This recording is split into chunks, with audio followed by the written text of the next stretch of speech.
Eso que ven al fondo son los tribunales de la capital, por si no conocen Costa Rica, es el primer circuito.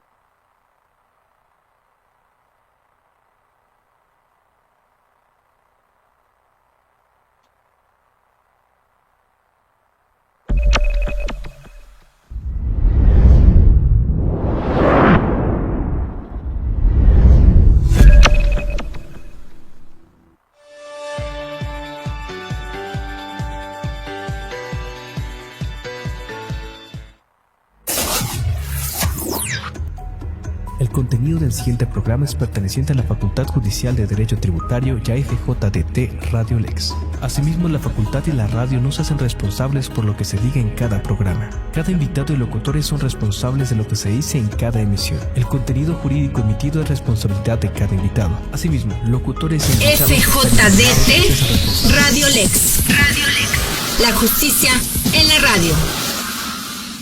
Jueves 11 de septiembre de 2025.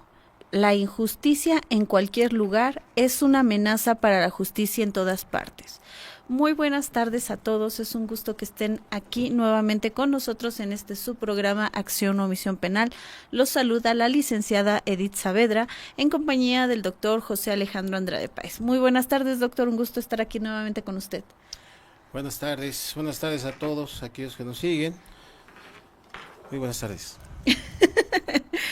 Así es un gusto y el día de hoy tenemos un programa pues bastante especial con una invitada pues también muy especial, una gran amiga y con un tema que la verdad es que hemos estado manejando desde diferentes perspectivas, pero que a fin de cuentas es un tema bastante interesante y que tiene mucho que dar, ¿no? Pero esto es en un momento. Primero me gustaría, pues primero que nada, Corporativo Jurídico Andrade y Asociados está pues muy consternado por la noticia del día de ayer de la zona oriente, ahí en el Puente de la Concordia. La verdad es que pues todo lo que pasó fue muy lamentable y esperamos pues se llegue a una resolución adecuada en cuanto a lo jurídico, ¿no? Claro, desgraciadamente un tema bastante triste, pero antes presentamos a nuestra invitada, por favor. Así es. Hoy tenemos el gusto de tener a la doctora Mariela Brenes Carballo, quien nos va a hablar un poquito de lo que es el crimen organizado y los desafíos en su investigación.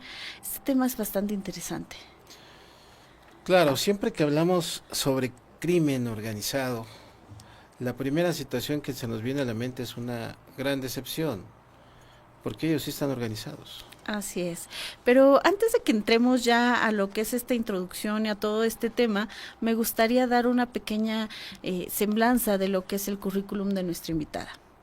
Ella es licenciada en Derecho por la Universidad Latina de Costa Rica, especialista en Derecho Notarial y Registral, así como máster en Derecho Penal, profesora colaboradora de la Universidad Castilla-La Mancha, España, profesora de la Universidad Latina de Costa Rica, capacitadora y conferencista internacional, así como ex fiscal del Ministerio Público de Costa Rica, ex jueza penal del Poder Judicial de Costa Rica, ex defensora social del Colegio de Abogados y en el Ministerio Público de Costa Rica como asesor de Fiscalía Adjunta del Segundo Circuito Judicial de la zona de Atlántica, si estoy bien, ahorita me corrige si no, fiscal coordinador a cargo del grupo de fiscales auxiliares. Y pues esa es una pequeña semblanza de todo lo que es su currículum, porque la verdad es muy amplio, pero como les digo, aquí en el programa pues no podemos leerlo todo, porque si no nos llevaríamos mucho tiempo. Pero lo importante es el nombre de la universidad, ¿no? Así es, Castilla de la Mancha, profesora no, el nombre de su universidad.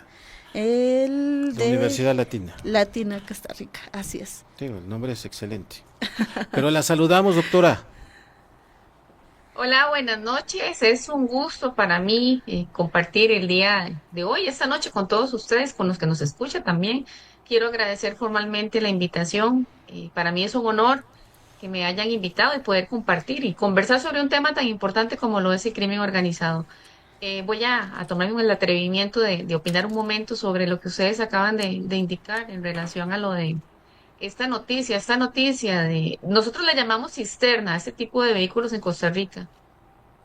Ha Por sido una favor. noticia, o sea, que ha trascendido fronteras a nivel internacional, inclusive ya varios juristas hemos estado hablando de lo que sucedió en México. Muy lamentable, personas afectadas y no solamente las personas, las víctimas directas, sino también las familias, ¿verdad? El sufrimiento desmedido de no saber qué va a suceder con la salud de estas personas que fueron lamentablemente quemadas. La noticia inclusive de una señora que protegió a su nieta, creo que era su nieta sobrina, no recuerdo bien, ha sido impactante las imágenes que circulan en los medios de comunicación. Así que la solidaridad pues también de parte de Costa Rica en relación a este evento tan lamentable para México. Claro, claro, desgraciadamente tenemos de inicio esta fatal historia, que enriquece mucho desde un factor social. Mi México querido, quiero manifestarlo de esa manera, la solidaridad que tiene la gente. No, no faltaron momentos, ni siquiera una solicitud para que la gente de alrededor saliera, ayudara, se tuviera esa empatía, esa solidaridad, que desde hace muchos años, si no mal recuerdo, desde el 85 es cuando se empieza a dar esta solidaridad, este carácter humano, mucho antes de que se pusiera de moda, vamos a llamarle, los famosos derechos humanos. Ahora, al día de hoy, contamos con un Estado garante. Quisiera saber si realmente es garante, ¿no? Precisamente. Desgraciadamente, este tipo de situaciones es admirable, reitero, por lo que está hecho la gente, por el sentimiento de la gente. Siempre lo hemos dicho, México es muy romántico y aquí sale muchísimo de ese romanticismo. Pero también hay que ver las cosas de frente, por arriba y como se debe. ¿Sí? Estamos hablando de omisiones. Estamos hablando de omisiones desde los particulares hasta la responsabilidad del Estado. Este programa ha sido natal de diversas advertencias de cumplimiento normativo que el Estado debiera desde hace mucho tiempo de haber estado impuesto día con día a todas y cada una de las empresas y sobre todo de aquellas que manejan ese tipo de productos que pueden ser fatales como fue esta ocasión. Hemos estado platicando de este tema, como bien lo dice la doctora, desde otros países, desde el marco jurídico, desde el marco social, y realmente es una situación patética que desde hace 40 años que tuvimos esa fatalidad en San Juanico, volvamos, volvamos a tener una experiencia de esta naturaleza. Sí, entonces yo creo que es alzar la voz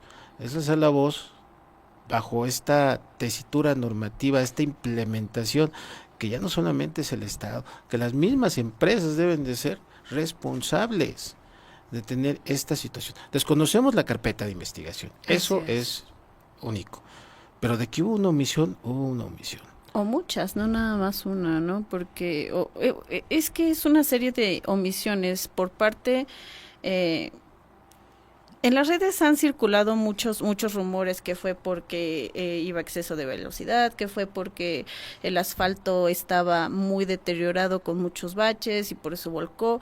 Muchas historias que no Terminan en sabemos omisión. son ciertas o no, pero que terminan siendo omisiones o una serie de omisiones de muchas personas del Estado, de los particulares, de muchas partes y que llevó a una catástrofe La horrible. supervisión, reitero, y yo creo que de los particulares tomar esas precauciones. Lo vemos desde el visitaxi, perdón la comparación, del Sí, mototaxi que llevan sus góndolas ahí con un tornillito pequeño. ahora Ahora las creo van que es, agarrando. o sea, esas son las situaciones que Sí. nosotros como ciudadanos estamos permitiendo. Sí, claro. Y de omisión en omisión se llega a tener estas fatalidades que desgraciadamente siguen pagando los más desprotegidos, las personas más vulnerables. Pero me encanta el tema. Así es. Me encanta el tema porque aquel que está omitiendo tal vez las situaciones de seguridad, aquel que está omitiendo la supervisión, aquel que está omitiendo la prevención de la normatividad, pues entonces ya no es uno, ni dos, ni tres, ni cuatro, ¿sí? Realmente ya estamos dentro de una situación de corrupción, porque no se le puede llamar de otra manera. Así es. Y esto nos está llevando tal vez al tema que nos amerita el día de hoy. Precisamente, usted ahorita dijo algo bastante importante, que es que el Estado es un Estado garante, aquel que se encarga de garantizar la estabilidad de su sociedad. Pero cuando hablamos de crimen organizado, nos estamos dando cuenta que este crimen organizado empieza a amenazar lo que es la seguridad de los países y esa seguridad social que debería estar protegida por el Estado. Y entonces ahí es donde empezamos a ver que pues no es tan Estado garante. Y si vemos un poquito más arriba, no lo quiero pensar, no lo quiero pensar, pero sí lo quiero pronunciar. Ojalá que no sea una cortina de humo, en base a crimen organizado. Así ¿no? es. Pero vaya, doctora, le cedemos los micrófonos para iniciar este tema importantísimo. Bueno, es cierto, cuando siempre sucede un evento, uno como abogado es normal, ¿verdad? Uno tiene que hacer varias hipótesis de cuál es el móvil, cuál fue la posible causa. Nunca está de más. Yo siempre he dicho que uno no puede, minimizar nada, porque uno no sabe el trasfondo de la situación, ¿verdad? Que es exactamente lo que ustedes están diciendo ahorita hace un momento. Bueno, el tema de crimen organizado, uno cuando lo citan a conferencias o quiere el conversatorio, la gente lo que espera, casi siempre la audiencia, es como que el conferencista o el ponente vaya a dar como una fórmula mágica, es lo que yo digo, como para erradicar el crimen organizado, porque siempre se dice, es que hablan siempre de lo mismo, pero no hay ningún tipo de solución. Eso es sumamente, ese tema para mí es un tema sumamente complicado. Porque podríamos decir que Costa Rica, México, Perú, o sea, independientes a Estados Unidos, o sea, todos los países tienen problemas, o sea, ningún país es perfecto. Obviamente, tratamos de buscar regulación a nivel penal, en este caso, que es el que nos interesa el día de hoy, pero esto va más allá de una simple definición legal.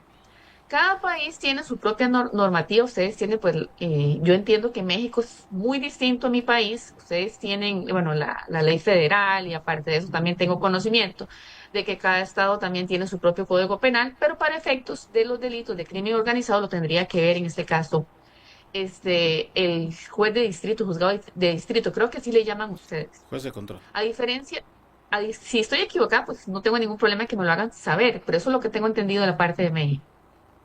Por ejemplo, en Costa Rica hay ciertas situaciones. Yo les voy a explicar algunas realidades para que ustedes también puedan comparar en relación a México. Porque en la ley federal de ustedes, y yo no voy a decir todo el nombre, estamos hablando obviamente de la ley de delincuencia organizada. Creo que es el artículo 2. Ustedes tienen, a mí me llamó mucho la atención, porque ustedes de manera textual, y así lo tengo aquí yo en un pequeño extracto, habla de cuando sean tres o más personas que se organicen de un hecho para realizar en forma permanente y reiteradas conductas que por sí o unidas tengan como fin cometer algún resultado de delitos, algo así, ¿verdad? En palabras más sencillas.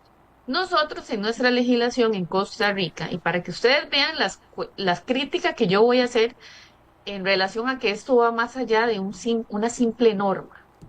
Yo entiendo que tanto México como Costa Rica, nosotros tenemos una mala costumbre, y yo siempre lo voy a decir en las conferencias. Cada vez que existe un instrumento a nivel internacional, Costa Rica es muy dado a ratificar el instrumento. Y esto obviamente nos obliga, no solamente a Costa Rica, sino a todos los países que hacen esto o que acostumbran a hacerlo, a reorganizar, a modificar o, ¿por qué no?, a implementar una ley que pueda cumplir con los parámetros establecidos de acuerdo al instrumento que vayamos a ratificar. ¿Qué quiero decir con esto? Vamos a traducir esto que acabo de decir. Para nadie es un secreto que en el caso de la Convención de las Naciones Unidas, ¿verdad?, contra la delincuencia organizada, perdón, transnacional, que es la famosa Convención de Palermo, este tipo de instrumento ha sido de ayuda a nivel internacional porque obliga a los estados partes precisamente a tratar de que en la legislación interna de cada país pueda regularse de la mejor manera para mitigar todo lo que tenga que ver con delincuencia organizada. Sin ánimo de darles una cátedra a ustedes de la parte jurídica, porque quiero hacer esto como más constructivo y más de crítica también. En Costa Rica sucede algo muy interesante. Ustedes establecen esta cantidad de 3 o más, para que ustedes vean el problema que hay, porque no es solamente del Poder Judicial, el problema de cuando los poderes de la República están en pelea constante. ¿Por qué lo digo de esta forma? Bueno, Costa Rica trata de alguna u otra forma de darle algún tipo de énfasis a este convenio para tratar de cumplir con los estándares y resulta que curiosamente tenemos dos leyes. Una es la ley pues precisamente de delincuencia organizada, que es donde define el concepto de delincuencia organizada y nosotros lo establecemos ya no con 3, sino con 2 o más, para que ustedes vean como el cambio y por qué lo estoy haciendo ver ahorita, ¿verdad? Nosotros hablamos de 2, ustedes hablan de 3 o más. Pero vea qué curioso, en la definición del concepto de delincuencia organizada, que nosotros decimos que es 2 o más, y obviamente que de forma permanente, que sea para cometer delitos, igual tenemos una lista como ustedes que explica cuáles son los delitos graves, los que superan más de los 4 años, y otro montón de listas, secuestro, trata de personas, tráfico de armas, muy parecido a México. Lo que llama poderosamente la atención es que cuando se crea la creación de la parte de la jurisdicción de delincuencia organizada, es decir, de juzgados especializados para que puedan tramitar y resolver este tipo de delitos. Curiosamente, si ustedes leen la ley de esa creación jurisdiccional, llama mucho la atención porque ellos dicen que para que pueda ser conocido por un juzgado especializado en delincuencia organizada, debe de 3 o más. Entonces uno podría pensar, mira, qué contradicción. La ley nos dice, la ley de ley de delincuencia organizada nos dice a nosotros que es de 2 o más, y resulta que cuando es la creación para la jurisdicción especializada en esta materia, nos dice que para que conozcan tiene que ser de 3 o más. Y uno dice, ¿y entonces qué hago yo como abogado para poder entender eso? ¿Por qué pasan estas cosas? Bueno, porque para nadie es un secreto que la Asamblea Legislativa, en su mayoría no son abogados, son personas que el pueblo las elige. Yo siempre he tenido una crítica y esto es un poco complicado porque si bien es cierto, es importante la elección popular, igual como sucede en México ahora la gran polémica que hay con las cuestiones de los jueces, que a mi criterio personal, pues yo no estoy de acuerdo con la elección popular, es mi forma de pensar y respeto que lo hagan de manera distinta, porque imagínense que todos pensáramos igual, pues no nos pone un poco extraño, ¿verdad? ¿Por qué lo digo de esa forma? Porque cuando se legisla, muchas veces se hace, y aunque la gente no le guste, esto se hace en muchas ocasiones cuando vienen las cuestiones de electorales, que ya vienen, que se va a cambiar de partido, que ya viene la elección de presidente, y cuando hay conflicto y cuando empiezan a haber una alta incidencia criminal de homicidios, ¿qué es lo que hace la gente? O sea, la gente que obviamente no tiene la preparación académica desde el punto de vista de abogados, es aclamar por justicia, ¿verdad? Entonces, ¿qué es lo que hacen? Y aquí yo, dentro de mi exposición de crimen organizado, tengo obligatoriamente que hablar de populismo punitivo. ¿Qué es eso?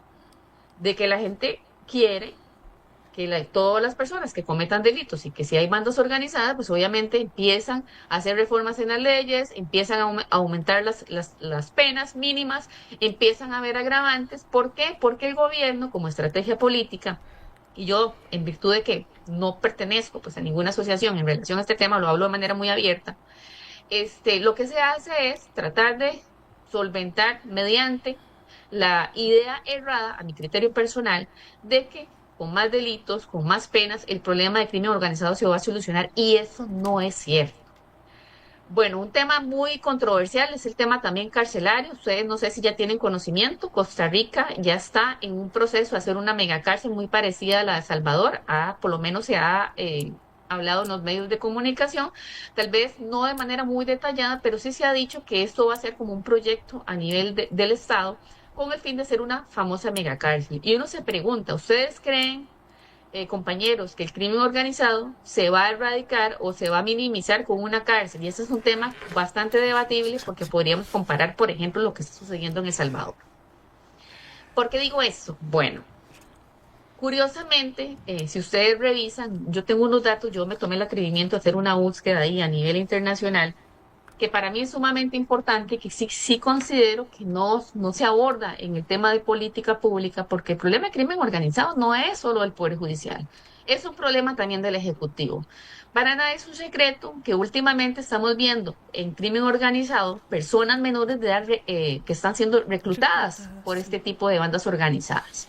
¿Y por qué creen ustedes que están tomando como punto clave la incorporación de personas menores de edad? Porque para nadie es un secreto también que las leyes son, como decimos nosotros, de manera más coloquial o más popular, para que los oyentes que no son abogados no se entiendan, son más suaves, más permisivas, no son tan represivas como lo son, en este caso, los delitos cuando una persona adulta es la que comete el hecho delictivo.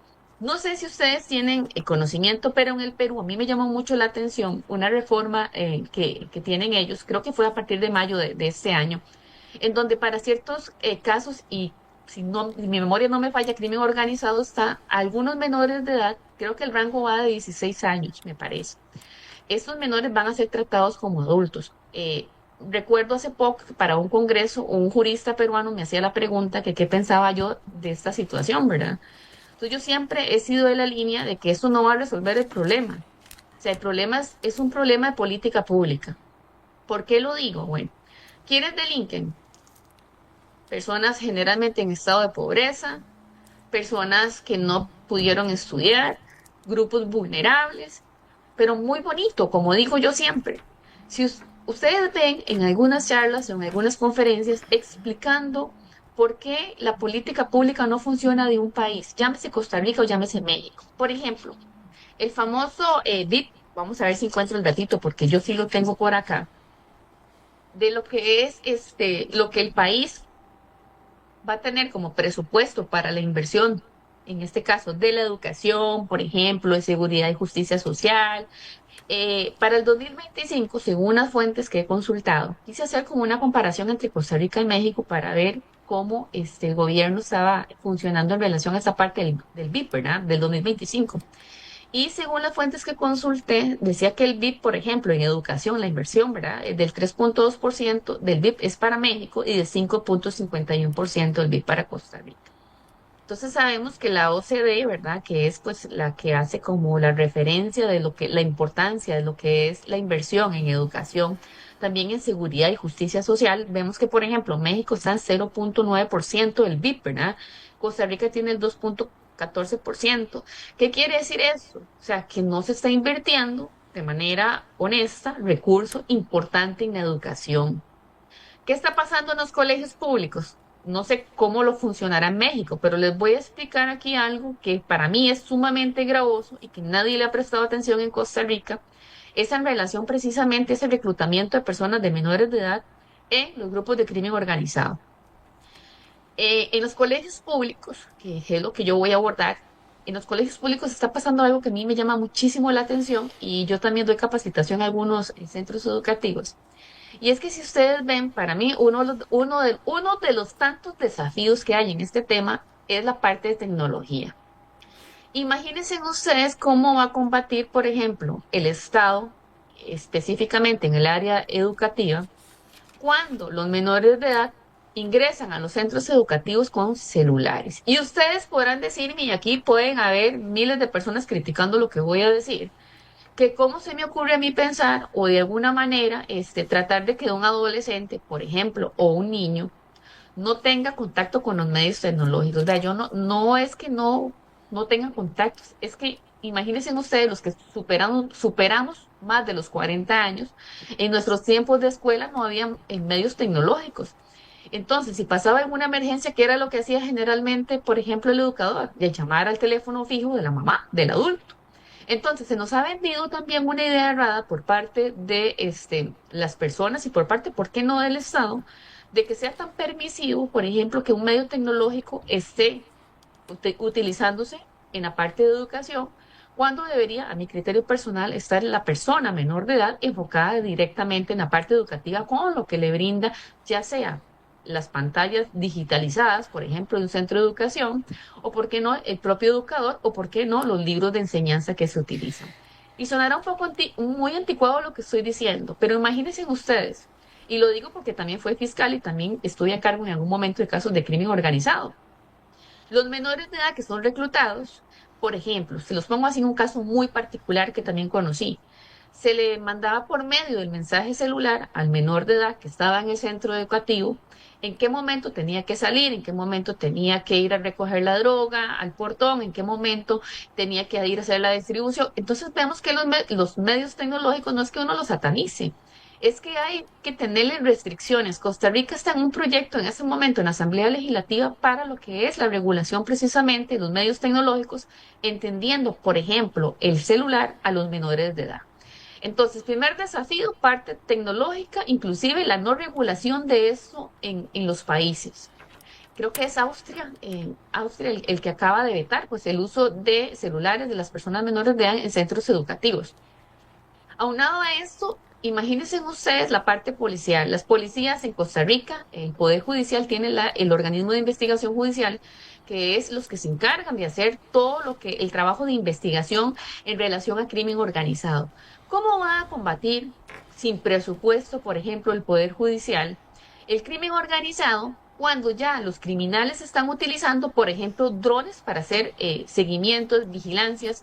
¿Ustedes en su país creen que los policías tienen, no sé, pregunto por ejemplo México, y eso podemos hablarlo, tienen medios tecnológicos avanzados, tiene drones, por ejemplo, para hacer investigaciones? Y ustedes dirán, pues no, es casi imposible que todas las delegaciones de las policías tengan medios tecnológicos apropiados. Esta es una de las críticas que yo siempre he hecho. O sea, esto es como decir, los delincuentes van a 1000 por hora, van teniendo una capacidad enorme precisamente porque el crimen organizado, y si a eso le ponemos tráfico de personas, tráfico de órganos, narcotráfico, tráfico de armas, eso genera muchísimos ingresos. Y para que ustedes se asusten, Costa Rica no tiene una ley de extinción de dominio como lo tiene en otras legislaciones.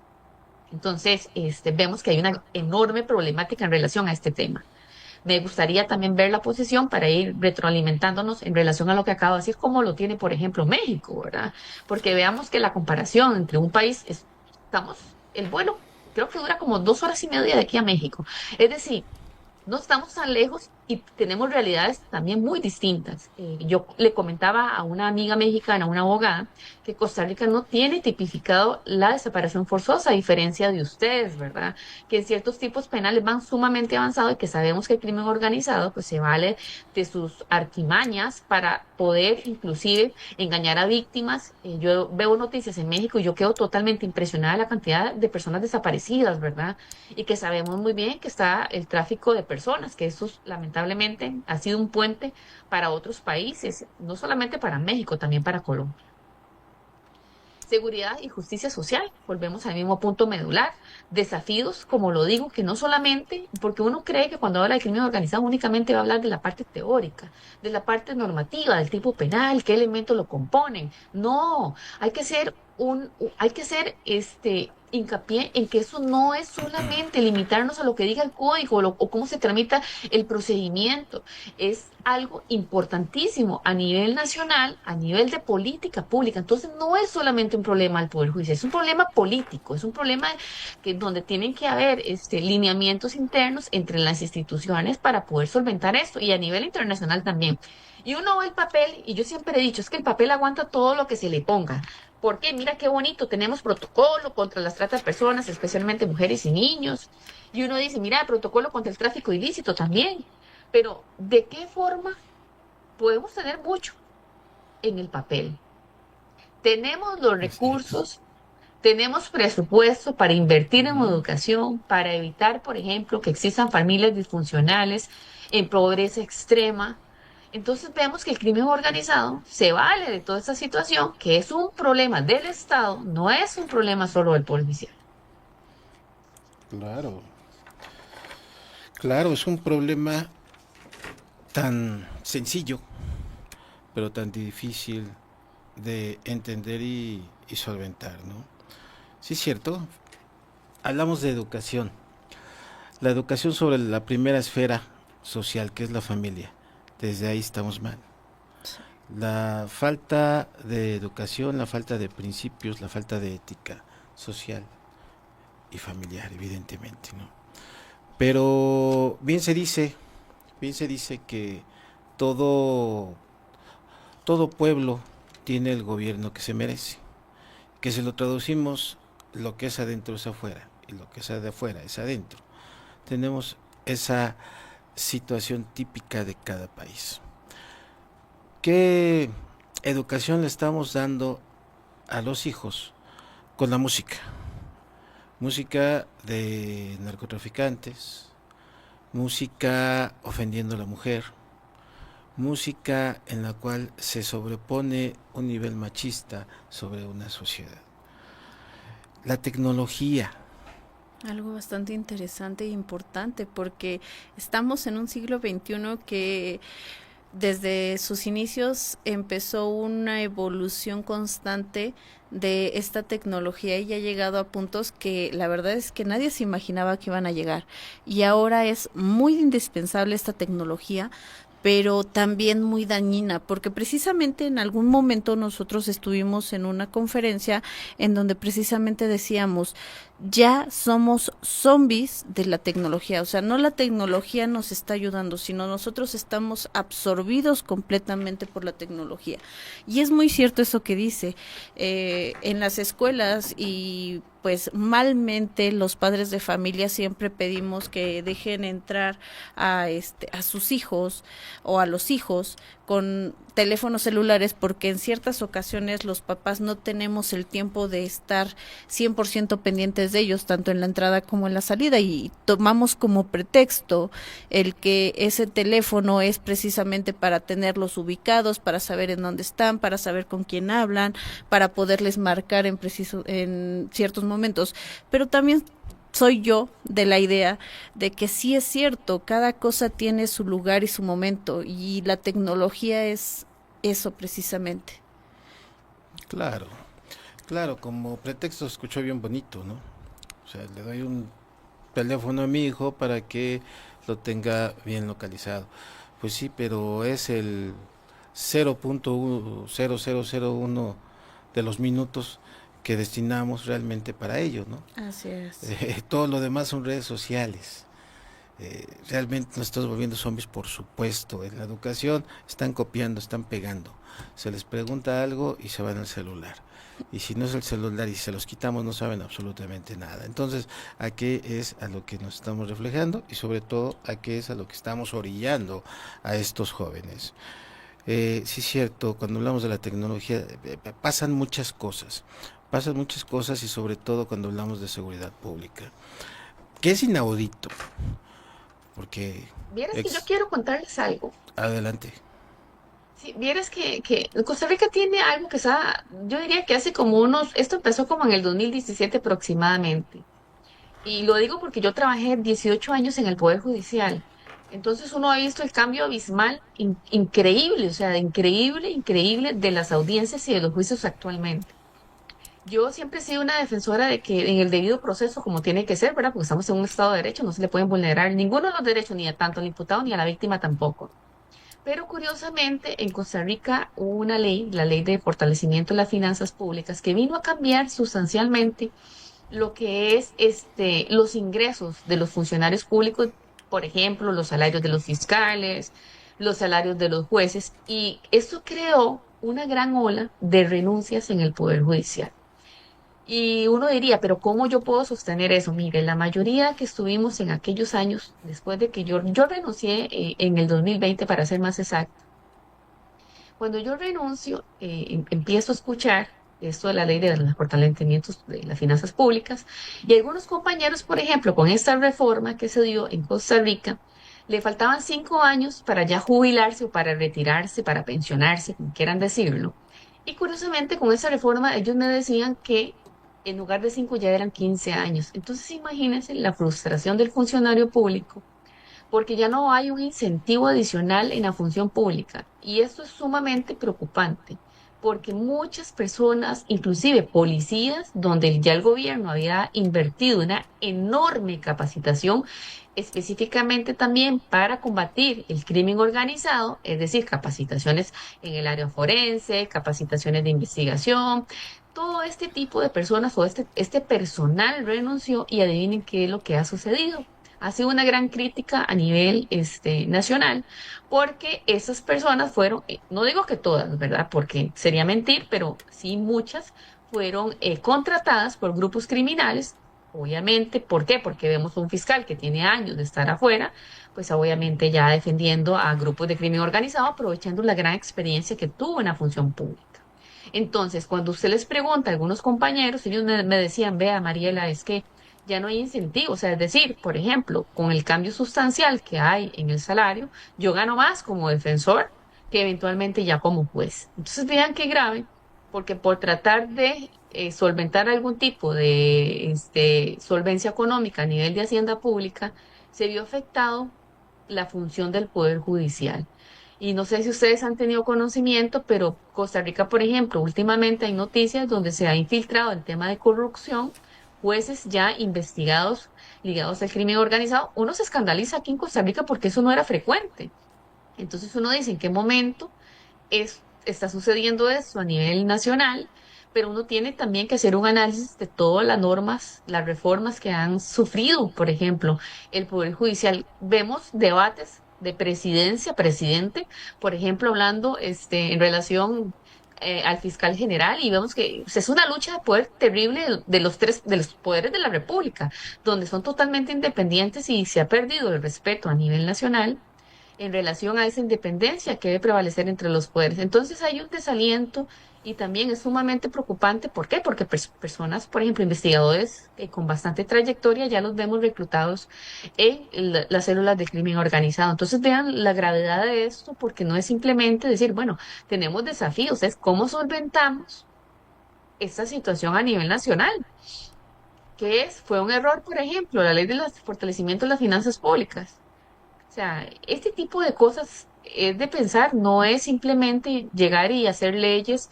Y, o sea, el trasfondo tiene que haber un análisis. Yo siempre he dicho que el problema va a ser la aprobación de leyes cuando no se hace un estudio técnico de las posibles consecuencias de precisamente la aprobación, por ejemplo, de las leyes. Me imagino que así es suceder, por ejemplo, en la parte de México. Yo no sé cómo serán los incentivos, por ejemplo, para decir, no sé si a ustedes les sucedían que cuando estaban más jóvenes y querían estar ya saliendo de recién graduados, la gente decía, es que quiero meterme de una vez a trabajar con el Poder Judicial, anhelo ser juez, ¿verdad? Inclusive también, yo no tengo nada contra eso, pero uno de los desafíos que tiene ahora la administración pública, y yo lo digo abiertamente, es frustrante llegar a una audiencia donde usted ve que el juez no se desenvuelve bien. Y uno dice, bueno, ¿en qué estamos fallando? O sea, estamos hablando de crimen organizado, pero estamos hablando solamente de los imputados del grupo criminal, pero el contexto integral que lleva crimen organizado no es solamente analizar la célula del crimen organizado, inclusive es un tema criminológico, de análisis criminológico. Ustedes ven a un país invirtiendo en un análisis criminológico ciertos factores, ciertas zonas, por ejemplo, algunas teorías que todavía se mantienen hasta el día de hoy desde el punto de vista de criminología, que ni tan siquiera se abordan por parte del Estado cuando hay una reforma. Entonces, yo sí creo que hay un enorme desconocimiento, o sea, precisamente porque ahora ya la gente no quiere ni estudiar, ni capacitarse, ni nada. Todo el mundo quiere de manera tecnológica ver cómo hace la inteligencia artificial los trabajos. Entonces vemos que el crimen organizado, o sea, se está aprovechando precisamente de estos factores vulnerables, como lo son los adolescentes, como lo es la tecnología, como lo es que hay poderes que están peleando a ver quién tiene la razón, quién no, en relación a temas tal vez que no son tan importantes para el país. ¿Cómo se está trabajando la pobreza? Por ejemplo, México, yo quedé impresionada cuando fui, es un país sumamente hermoso, la gente, la comida. Yo tengo que decirlo, siempre lo digo, o sea, quedé enamorada de México. Yo decía, un país tan grande con un reto porque tienen cualquier cantidad de habitantes. Costa Rica, por ejemplo, no supera los 6 millones de personas. Imagínense ustedes la gran diferencia que hay con México. Entonces, ponerse en los zapatos de otro, como decimos nosotros acá, es sumamente complejo. Y si fuera por criticar, criticar es muy fácil. Lo difícil es buscar soluciones al nivel nacional. Entonces, ¿qué pasa? ¿Cómo podemos solventar eso? Vea, la función pública es importante.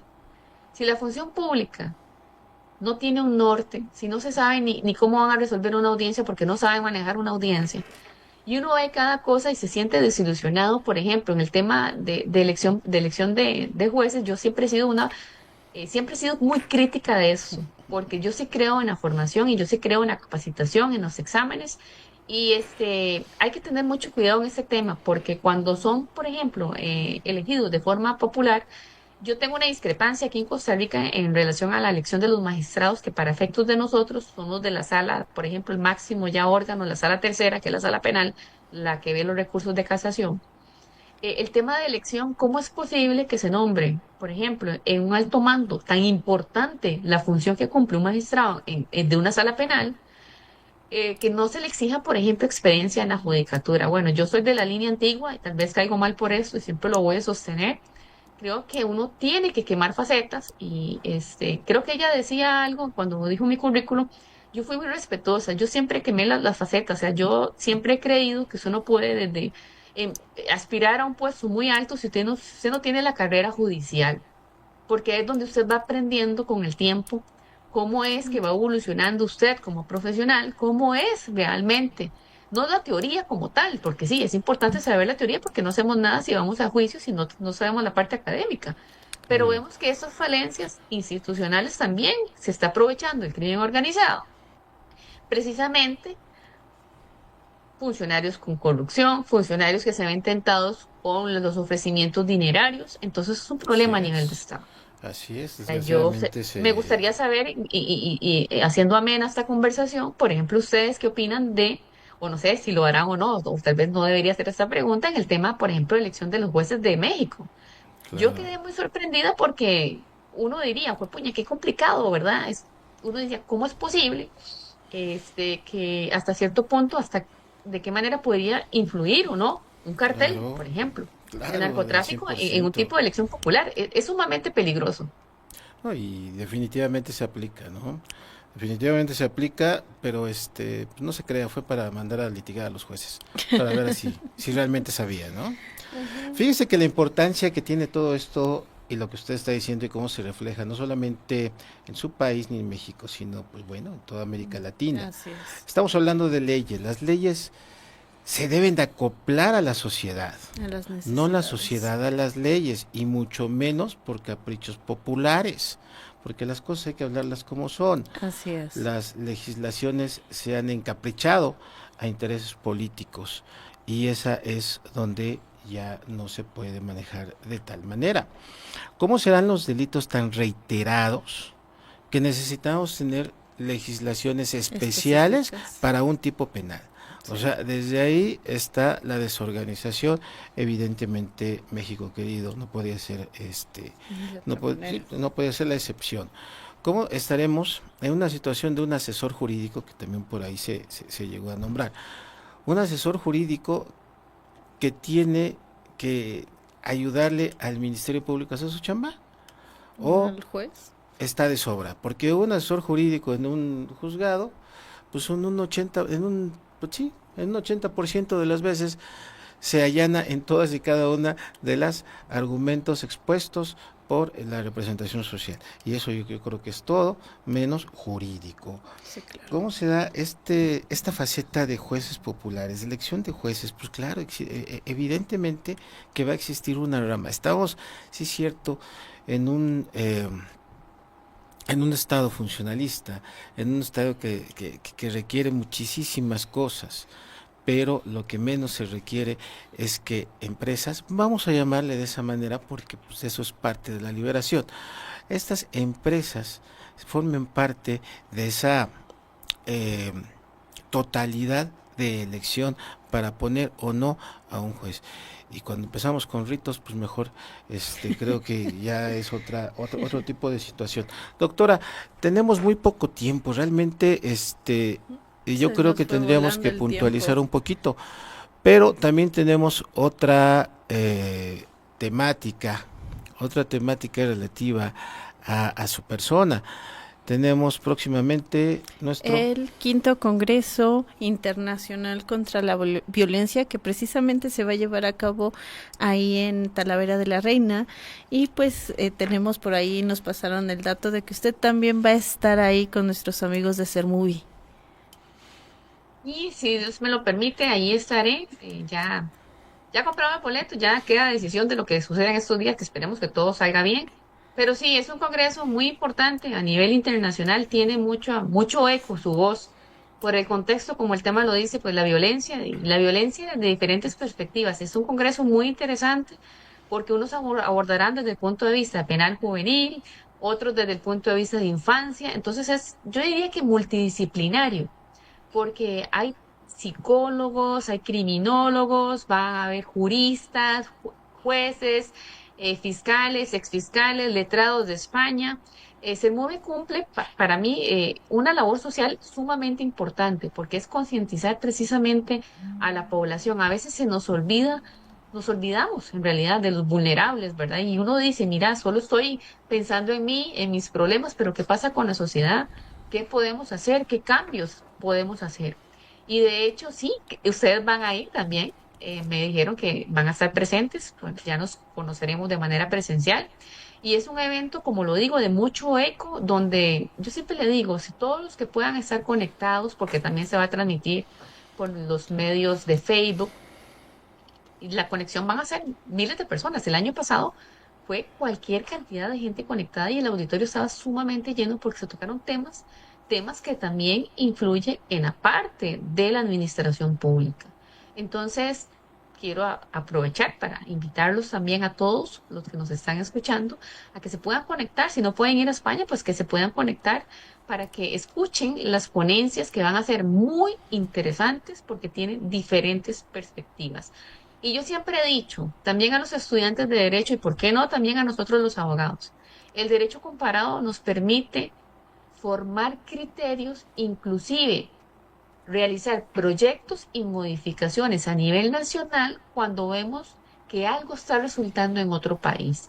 Eso es un tema sumamente enriquecedor porque no solamente Costa Rica, México, España, o sea, son muchos países que van a estar con sus banderas ahí bien representados, con los juristas, con los profesionales que van a ir, que también hay médicos, entonces van a poder ver la violencia desde diferentes perspectivas y diferentes, obviamente, experiencias. Entonces hay que aprovechar e invitarlos también por este medio para que puedan estar conectados. Así que será un gusto encontrarnos, si Dios lo permite, allá en España. Claro que sí, va a ser totalmente un honor, un privilegio estar con tanta gente importante, sobre todo conocerla a usted. Va a ser un momento muy analítico, sobre todo, como bien lo dice, de análisis mundial. Una muy buena muy buena propuesta de Sermovi, que en especial pues, saludamos a nuestra amiga, la doctora María de los Ángeles Así Mundet, es.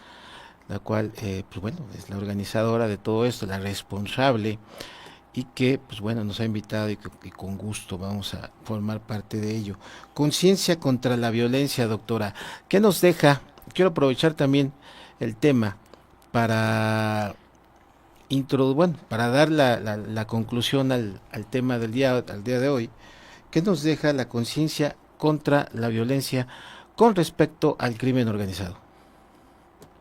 El tema de conciencia es un tema que a mí me encanta porque en relación al crimen organizado, la conciencia viene, y yo lo voy a decir así abiertamente, desde casa también, desde esos hogares, estas personas que dentro de sus penurias, dentro de su pobreza, aún algunos se mantienen con sus valores, viendo la realidad que enfrentan. Vea, yo les voy a decir algo, porque para mí la conciencia es importante. Yo lo vi, lo experimenté con gran tristeza, como inclusive una persona menor de edad siendo procesada cuando se le preguntaban sobre sus datos de identificación, decirme a mí que solo se sabía el primer apellido de su mamá.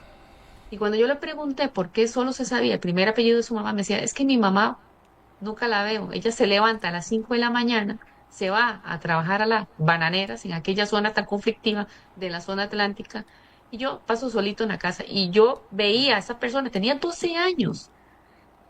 Era un chico que si ustedes lo veían era desnutrido, esposado, Y uno dice, ¿en qué momento dejamos de tener conciencia social? Porque no es solamente la conciencia individual, social, ¿qué estamos haciendo?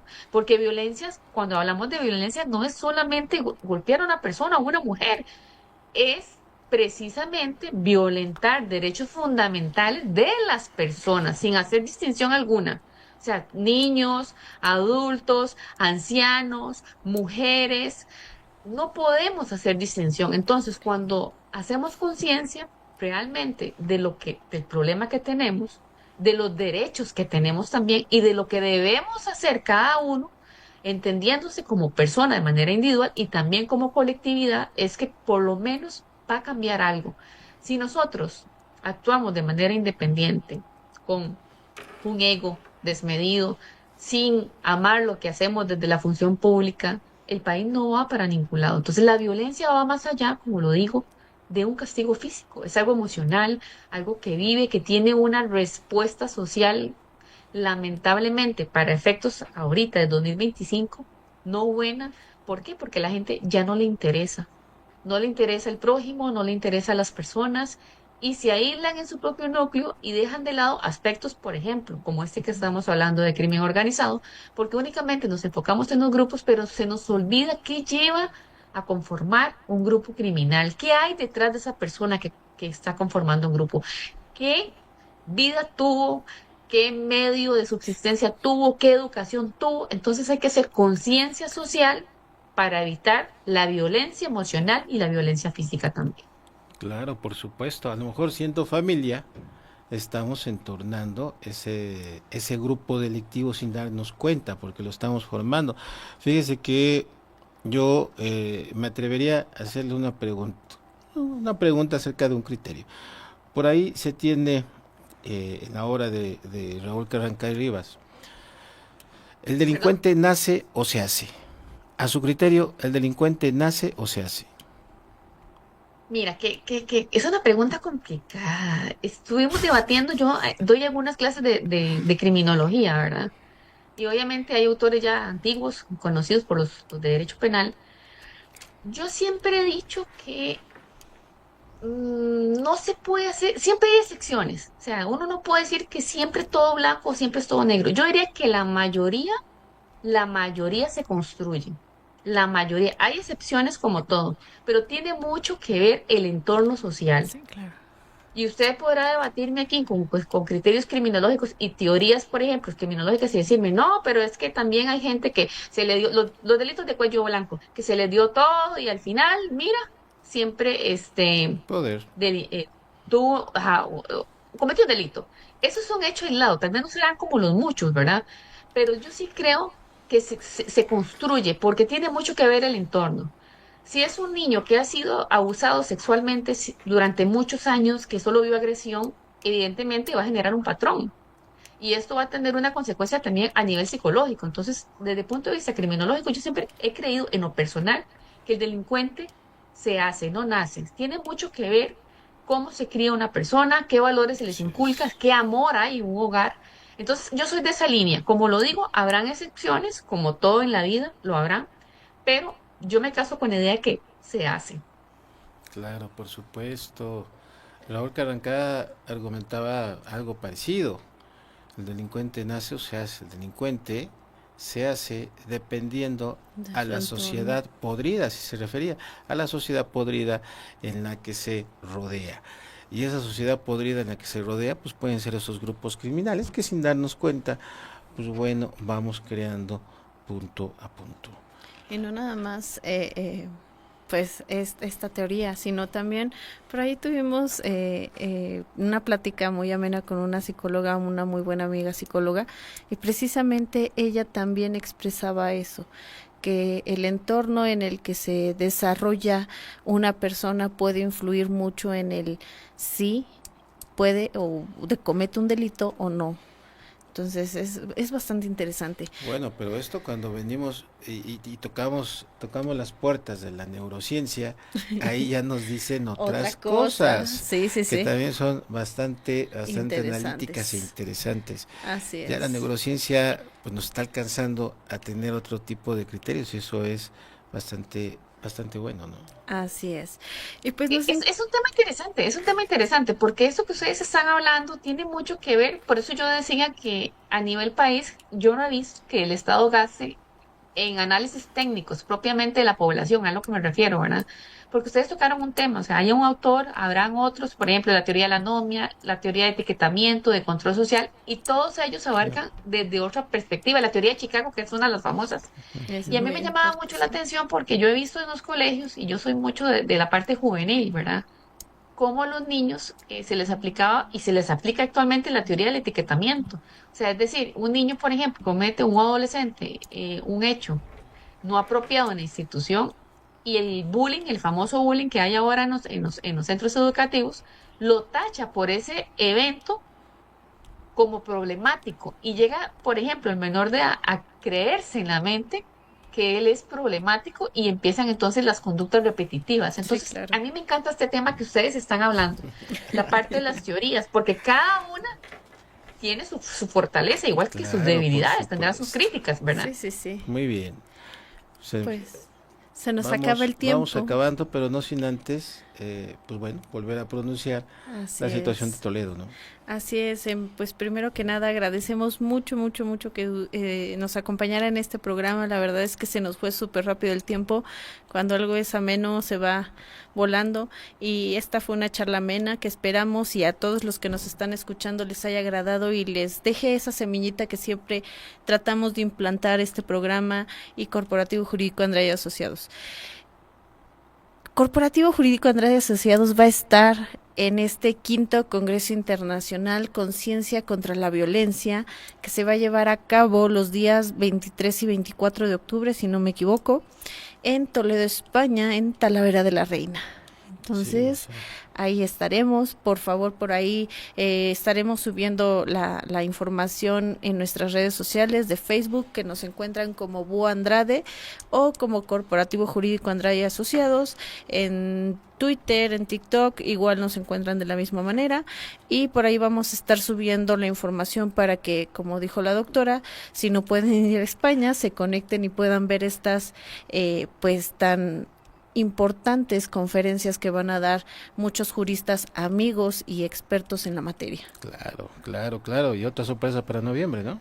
Ay, sí es cierto, se me olvidaba. Próximamente ya estamos ahí, es que aquí no paramos o no para en tener ideas y por ahí estamos ya organizando este próximo congreso en noviembre. Todavía no tenemos fecha fija, pero ya estamos en ello para noviembre.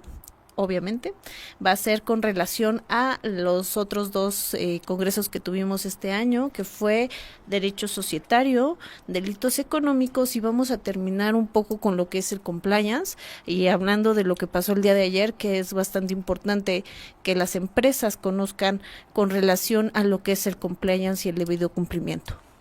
Así es, importantísimo. Pues muchas gracias, doctora, por estar con nosotros. Realmente ha sido un honor y esperamos verla pronto. Así es. Muchísimas gracias, doctora. Muchas gracias, el honor es mío, encantadísima, muchísimas gracias por el espacio y a todos también los que nos escucharon. Nos vemos pronto, ya saben, invitados para que escuchen todas las pláticas de Sermove. Y los que puedan ir a España, pues ¿por qué no? Pues Ahí vayan, nos vemos. están invitados. Así es. Una vez más agradecemos a todos los que nos ven ahorita cada 8 días, estamos en horario normal cada 15 días en este su programa Acción o Omisión Penal. Es un gusto estar aquí, es un En esta gusto. ocasión internacional. Así es un gusto pues que nos vean, que les interesen estos temas que tratamos aquí en Acción o Omisión Penal. Un gusto y hasta la próxima. Gracias, nos vemos. Gracias. Gracias.